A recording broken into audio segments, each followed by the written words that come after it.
আসসালামু আলাইকুম, সবাইকে স্বাগতম আমার এই ভিডিওতে। আজকে ফেসবুক স্ক্রল করতে করতে একটি পোস্ট দেখলাম। সেই পোস্টে দেখা যাচ্ছে ফেসবুকে হোয়াট হ্যাপেন বা কিছু স্ক্রিনশট একজন ভাই শেয়ার করেছেন।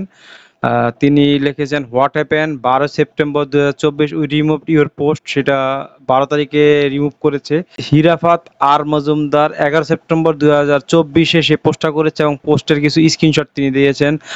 আমরা 3 ভাই বোন। সিফাত আমাদের আদরের ছোট ভাই। 2 সেপ্টেম্বর 2024 আমার ভাই সিফাত জীবনে প্রথমবারের মতো তার বিশ্ববিদ্যালয়ের। এই একটা স্ক্রিনশট। তারপরে কি আছে দেখি দ্বিতীয় স্ক্রিনশটে। আমরা 3 ভাই বোন। সিফাত আমাদের আদরের ছোট ভাই। 2 সেপ্টেম্বর 2024 আমার ভাই সিফাত জীবনের প্রথমবারের মতো তার বিশ্ববিদ্যালয়ের বন্ধুদের সাথে ভ্রমণে বের হয়। বন্ধুদের গ্রুপে সিফাত সহ মোট 10 জন ছেলে ও 3 জন মেয়ে ছিল। তারা মিরসরাই এসে কুখ্যাত খোয়াছড়া ঝর্ণা দেখতে যায়। সচরাচর সবাই গাইড নিয়ে গেলেও ওরা গাইড নেয়নি এবং মায়ের দোয়া নামের এক হোটেলে অবস্থান করে। হোটেলে পৌঁছানোর পর সকালের নাস্তা সেরে তারা দুপুরে খাবার অর্ডার করে পাহাড়ি ঝর্ণাগুলো দেখতে বের হয়। প্রথম ঝর্ণা সকাল 11টায় পৌঁছানোর পর সিফাত হোটেলে ফিরে যায়। কিছু জিনিস এখনো জানা যায়নি কি আনতে। গ্রামবাসী তথ্য অনুযায়ী সিফাতের পেছনে পেছনে তার আরো 2 জন বন্ধু হোটেল পর্যন্ত যায়, কিন্তু পরবর্তীতে তারা কখন ঝর্ণায় ফিরে গেছে তারা কোনো স্পষ্ট উত্তর আমরা সিফাতের বন্ধুদের কাছ থেকে পাইনি। এরপর তারা আরো উপরে ট্রেকিং শুরু করে। দুপুর 12টা 30 এ তারা 12তম ঝর্ণায় পৌঁছায়, যা ছিল একেবারেই নির্জন জায়গায়। এটি একটি ছোট্ট পুকুরের মতো জায়গা, যেখান থেকে বের হওয়ার একমাত্র পথ ছিল ফিরে আসার রাস্তাটি। চারদিকে ছিল উঁচু পাহাড়, খাড়া দেওয়াল আর পানি এতটাই কম ছিল যে সেখানে কারো ডুবে যাওয়া অসম্ভব। এ তথ্য আমাদের সেখানকার গ্রামবাসী, পুলিশ সহ অনেকেই নিশ্চিত করেছেন। আচ্ছা, আমরা পরের পৃষ্ঠা দেখি। এই জায়গায় তারা 1 ঘন্টা বিশ্রাম নেয় এবং অ্যালকোহল পান করে। একটা 750 ml এর কেরু তারা 12 জন মিলে খেয়েছে। শুধু তাদের মধ্যে সিক্ত নামের বন্ধু অ্যালকোহল পান করেননি। সে নিজে এবং তার বন্ধুরাও তা জানিয়েছে। এদিকে সিফাত ও তার 2 বন্ধু উপরে বসে ধূমপান করছিল। সেখানে পানি পৌঁছায় না এবং সেখান থেকে যদি কেউ পড়ে যায় তারপরেও সে হাঁটু জলে গিয়ে পড়বে। সিফাত পানি থেকে দূরে ছিল এবং সব ধরনের ঝুঁকি এড়িয়ে চলছিল। সিফাত জানে এই প্রথমবার সে বন্ধুদের সাথে এমন একটি ভ্রমণে এসেছে। যে কোনো ধরনের অনাকাঙ্ক্ষিত ঘটনা ঘটলে ভবিষ্যতে বন্ধুদের সাথে এমন ভ্রমণ করার সুযোগ আর নাও হতে পারে। আমি আমার ভাইকে খুব ভালো চিনি। সে খুব সাবধানতা অবলম্বন করে এবং ঝুঁকি এড়িয়ে চলে। বন্ধুরা সবাই মিলে মুহূর্তটা উদযাপন করতে থাকে।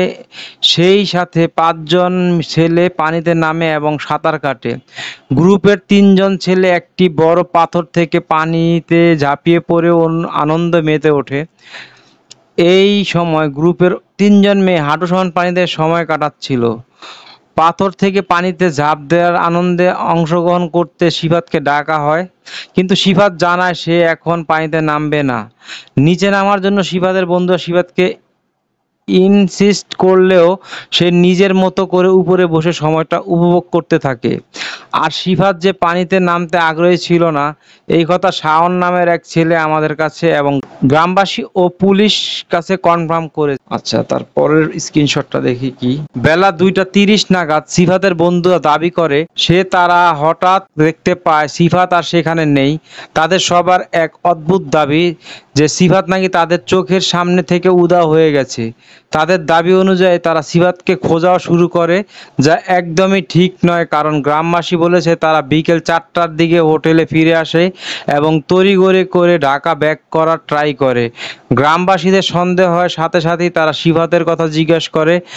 আর মায়ের দোয়া হোটেলেও সকালের হিসাবে দুপুরের খাবারের জন্য 13 জনের রান্না করা ছিল। জিজ্ঞেস করা এক পর্যায়ে গ্রুপের একজন মেয়ে বলে, মারা খাক সিফাত, জানি না ও কই। গ্রামের এক মহিলা ওই কথা উইটনেস করেছে বলে আমার মাকে জানিয়েছে। বাকি কয়েকজন বন্ধুরা বলে সিফাত নাকি হুট করে অসুস্থ হয়ে যায় এবং হোটেলে ব্যাক করে, কিন্তু পাহাড়ের উপর থেকে হোটেলে ফিরে যাওয়ার পথে বিপজ্জনক এবং প্রাণঘাতী পথ ধরে একা একা ফিরে আসার সিদ্ধান্ত সিফাতের নেয়ার কথা না। আর হোটেলে রওনা হলেও বন্ধুদের কাউকে না কাউকে তো জানিয়ে যাওয়ার কথা। আমার ভাই এমন ধরনের জায়গায় কখনো একা থাকতে পছন্দ করবে না। সে সহজেই ভয় পায়, বিশেষ করে যেখানে অতীত মানুষ মারা গেছে বলে শোনা গেছে। এমন জায়গায় সিফাত অবশ্যই এবং অবশ্যই সতর্ক থাকবে। গ্রামবাসীদের সন্দেহ হলে তারা সিফাতের বন্ধুদের ঢাকা যেতে নিষেধ করে, কিন্তু তবুও 12 জনের ভেতর 5 জন ঢাকা চলে আসে। পরে পরিস্থিতি একেবারেই অস্বাভাবিক মনে হয়, বাকি 7 জনকে গ্রামবাসী হোটেল আটকে দেয়। আচ্ছা, পরের পেজটায় কি আছে দেখি। গ্রুপের আসিফ নামের এক ছেলে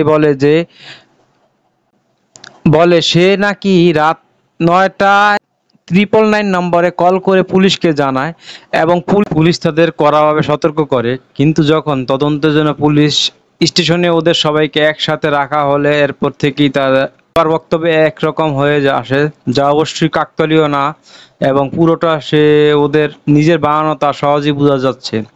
ওদের রাতে খাবারের জন্য আমাদের বলা হলে আমার কাজিন খাবারের ব্যবস্থা করে। খাবার খাওয়ার পর ওদের ছেড়ে দেওয়া হয় এবং আমরা মামলা করতে চাইলে কোনো মামলা না নিয়ে নিখোঁজ হওয়ার জিডি করে। পরের দিন ভোরবেলা ডুবুরি সহ আমরা আবার সিফাতকে খুঁজতে বের হওয়ার পরিকল্পনা হয়। পরিকল্পনা মতো সকালে আমরা আবার সবাই মিলে সিফাতকে খুঁজতে বের হই। আমাদের নেতৃত্ব দেয় ফায়ার ব্রিগেডের সদস্যরা এবং সেদিনই প্রথমবারের মতো পুলিশ আসে। এর আগে একটি বারের জন্য তারা আমার ভাইকে খুঁজতে আসার প্রয়োজন মনে করেনি, কিন্তু আসার পরেও তারা ঘটনাস্থল না গিয়ে প্রথম ঝর্ণা অপেক্ষা করছিল ফায়ার সার্ভিস টিমের আপডেটের জন্য। তাদের বারবার বলার পরেও তারা একটিবারের জন্য ঘটনাস্থলে যায়নি, এমনকি সেই ঘটনাস্থলে মানুষকে যাওয়ার থেকে বিরত রাখতে যেওনো লোক করেনি। ফায়ার সার্ভিসের সহযোগিতায় আবার খোঁজ শুরু হয়। পাশাপাশি সিফাতের বন্ধুরাও ছিল, কিন্তু তারা আমাদের কোনো রকম ভ্যালিড তথ্য দিয়ে সাহায্য করেনি। তবে ওখানকার স্থানীয় লোকজন আমাদের অসম্ভব কোঅপারেট করেছে। আমার বাইকে খুঁজে বের করতে পুলিশ প্রশাসনের চেয়ে তাদের তৎপরতা ছিল চোখে পড়ার মতো। একদিকে প্রশাসনের লোকদের গাছাড়া ভাব আমাদের হতাশ করেছিল, অন্যদিকে পরের স্ক্রিনশটটি কি দেখি। এলাকার স্থানীয় লোকজনের সহযোগিতা আমাদের মধ্যে শক্তি সঞ্চার করেছে সিফাতকে খুঁজে বের করতে। সিফাতের বন্ধুদের এক এক সময় এক এক রকম বক্তব্যের কারণে সিফাতকে সর্বশেষ যেখানে দেখা গিয়েছিল সেই স্পটটাই গুরুত্বের সাথে খুঁজে দেখা হয়নি শুরুর দিকে। এলাকার স্থানীয় প্রশাসনের লোকদের সাথে আশেপাশের বনজঙ্গল পর্যন্ত তন্ন তন্ন করে খুঁজে ব্যর্থ হওয়ার পর আবার সেই স্পটে গিয়ে উদ্ধার অভিযান করা হলো যেখানে সিফাতকে সর্বশেষ দেখা গিয়েছিল। স্পটে আমরা সবার আগে গিয়ে পৌঁছাই এবং আমার মামাতো ভাই সোহাগ সেই ছোট পুকুরের মধ্যে সিফাতের নিথর দেহ খুঁজে পায়। টানা 3 দিন ধরে খোঁজার পর 6 সেপ্টেম্বর সকাল 11টা 15 মিনিটে আমরা অবশেষে আমার ভাইয়ের মৃতদেহ খুঁজে পাই। সিফাতের বন্ধুরা যদি প্রথমেই আমাদের আসল জায়গাটার কথা বলতো তাহলে হয়তো আমরা আমাদের ভাইকে জীবিত পেলেও পেতে পারতাম, আর জীবিত না পেলেও আমার ভাইয়ের লাশটা অ্যাটলিস্ট পচে যেত না। সিফাতের যেখানে পাওয়া গেছে সেখানে কেউ ডুবে মারা যাবে এমন সম্ভাবনা নেই। লাশ নিয়ে আমরা যখন থানায় আসি তখন শুরু হয় নতুন বিড়ম্বনা। লাশের ময়নাতদন্ত করার জন্য চট্টগ্রাম মেডিকেল কলেজে নেওয়া লাগবে, কিন্তু লাশ নিয়ে যাওয়ার জন্য যে ন্যূনতম সাহায্য দরকার সেই সব কোনো সাহায্য আমরা পুলিশ থেকে পাইনি। পুরোটা টাইম শুধু একটি অ্যাম্বুলেন্স ঠিক করে দেওয়া ছাড়া পুলিশের উল্লেখযোগ্য কোনো সাহায্য পাইনি আমরা। উল্লেখ্য মেডিকেলে পরের কি আছে দেখা যাক। পৌঁছানোর পর আমাদের কাছ থেকে 3 গুণ বেশি ভাড়া নেওয়া হয়। এদিক আমার ভাইয়ের হত্যাকারীদের ফ্যামিলির লোকজন আসা শুরু করে থানায়। এক পর্যায়ে তারা বিভিন্ন ফোন কল দিয়ে উপর মহলে প্রভাব খাটানোর চেষ্টা করে। ময়নাতদন্তের জন্য চট্টগ্রাম মেডিকেলে যেতে যেতে আমাদের রাত 8টা বেজে যায়। সেই সময় কোনো ডাক্তার পোস্টমর্টম করার জন্য রাজি হয় না। অনেক অনুরোধ করা সত্ত্বেও পরদিন শুক্রবার হাতে পায়ে ধরার পর একজন ডাক্তার বড়জোর 8-9 মিনিট লাশের বডি থেকে অর্গান রেখে লাশ দিয়ে দেয়। তারপর জানা রিপোর্ট পেতে 1 থেকে 1.5 মাস সময় লাগবে। আমার প্রশ্ন, 8 মিনিট কি পোস্টমর্টম হয়ে যায়?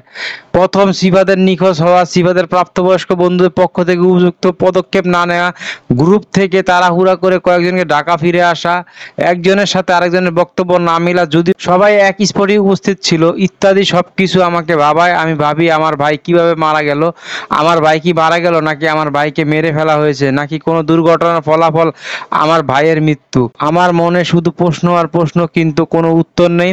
আর আমার এই প্রশ্ন আরো নির্বিকার হয় যখন গ্রামবাসী বলে এই খইয়াছড়া ঝর্ণা থেকে এর আগেও মানুষ মারা গেছে, কিন্তু পানিতে ডুবে মারা যাওয়া অসম্ভব। তার উপর 3 দিন পর লাশ ভেসে ওঠা, সন্দেহ আরো বেড়ে যায়। স্ক্রিনশটটা কি আছে দেখি। আমার ভাইকে আমরা ফেরত পাবো না, কিন্তু আমি চাই পৃথিবীর আর কারো ভাইয়ের সাথে যাতে এমন না হয়। মন থেকে চাই আমার ভাইয়ের অপরাধীরা দৃষ্টান্তমূলক শাস্তি পাক। এই পৃথিবীতে আমার ভাই আর নেই, কেন বা কিভাবে সে আমাদের ছেড়ে চলে গেল সেই প্রশ্নের উত্তর নেই। ভাইকে তো আর ফিরে আনা যাবে না, সেই আশা আমি করি না, তবে উত্তর তো পাবো এই আশা তো করতেই পারি।